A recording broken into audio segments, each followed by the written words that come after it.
आज का जो टॉपिक है वो है परागकण यानी पोलन ग्रेन। तो हम आज पढ़ेंगे परागकण के विषय में। परागकण क्या होता है? वास्तव में परागकण पुष्प का नर युग्मक यानी कि मेल गैमीट्स होता है जो परागण की क्रिया में महत्वपूर्ण स्थान रखता है। पुष्प का परागण परागकणों के माध्यम से ही होता है। पुष्पों में परागकण की क्रिया के लिए परागकणों का होना अति आवश्यक है। परागकण एक अगुणित संरचना होती है यानी हैप्लॉइड स्ट्रक्चर होता है जिसकी कोशिका में आधे गुणसूत्र ही पाए जाते हैं। परागण के समय परागकोश से परागकण निकलकर पुष्प के वर्तिकाग्र तक पहुंचते हैं। इसे हम इस चित्र के माध्यम से समझ सकते हैं। यह एक पुष्प का चित्र है जिसका यह अंडाशय है और यह इसका वर्तिकाग्र यानी स्टिग्मा है। अब यहाँ पर परागकणों को पहुँचना है। ये किसी पुष्प का परागकोश है। परागकोश से परागकण निर्गत होते हैं और यह वर्तिकाग्र तक पहुँचते हैं और परागण की क्रिया हो जाती है। इस तरह परागकणों का स्थानांतरण हो जाता है, ट्रांसफर ऑफ गैमीट्स। अब है कि कुछ परागकण ऐसे होते हैं जो एलर्जी उत्पन्न करते हैं, जैसे पार्थेनियम।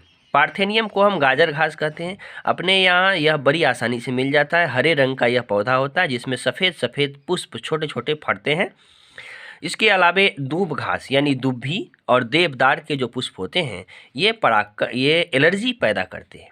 ये परागकण यदि गलती से हमारे सांस में चले जाएं तो हमें खांसी, छींक, सांस लेने में दिक्कत जैसी समस्याएं उत्पन्न हो सकती है।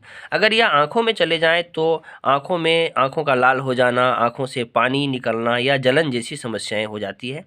और कभी कभी यह त्वचा में सट जाने पर त्वचा में खुजली, त्वचा से दाना निकलना, त्वचा से पानी निकलना इत्यादि समस्याएं हो सकती है।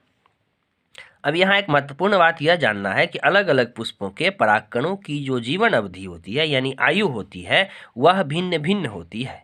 किसी भी पुष्प के परागकण की आयु 1 से 2 मिनट हो सकती है, 30 से 1 सेकंड यानी 30 सेकंड से 1 मिनट तक हो सकती है, 1 से 2 घंटे हो सकती है, यानी 1 से 8 घंटे तक हो सकती है, 1 से 2 दिन हो सकती है, 1 सप्ताह हो सकती है, 1 महीने हो सकती है, 3 महीने हो सकती है, 6 महीने हो सकती है।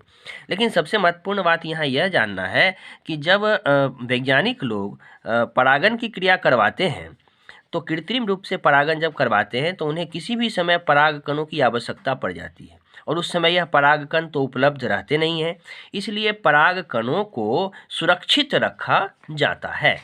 तो परागकणों को जो सुरक्षित रखा जाता है, परागकणों यानी पोलन ग्रेन को जहाँ सुरक्षित रखा जाता है उसे हम पराग बैंक कहते हैं। यानी परागकणों को, पोलन ग्रेन को पराग बैंक में संरक्षित यानी कंजर्व किया जाता है। परागकणों को संरक्षित रखने के लिए इसे -196 डिग्री सेल्सियस तापमान पर तरल नाइट्रोजन यानी लिक्विड नाइट्रोजन में रखा जाता है। अब है परागकणों का उपयोग, यूज ऑफ पोलन ग्रेन। परागकणों में प्रोटीन, विटामिन एवं खनिज यानी मिनरल्स की अत्यधिक मात्रा होती है। साथ ही साथ अन्य पोषक तत्वों की भी इसमें अत्यधिक मात्रा होती है, जिसके कारण इसका उपयोग पौष्टिक औषधियों के रूप में किया जाता है। परागकणों का उपयोग कई प्रकार के रंग एवं श्रृंगार प्रसाधनों के निर्माण में भी किया जाता है। तो आज हम लोगों ने पढ़ लिया परागकण। अब मैं इसका स्क्रीनशॉट लेकर के भेज देता हूँ आप लोगों को। आप इसे कॉपी पर लिख करके और फिर याद कर लेंगे। ओके।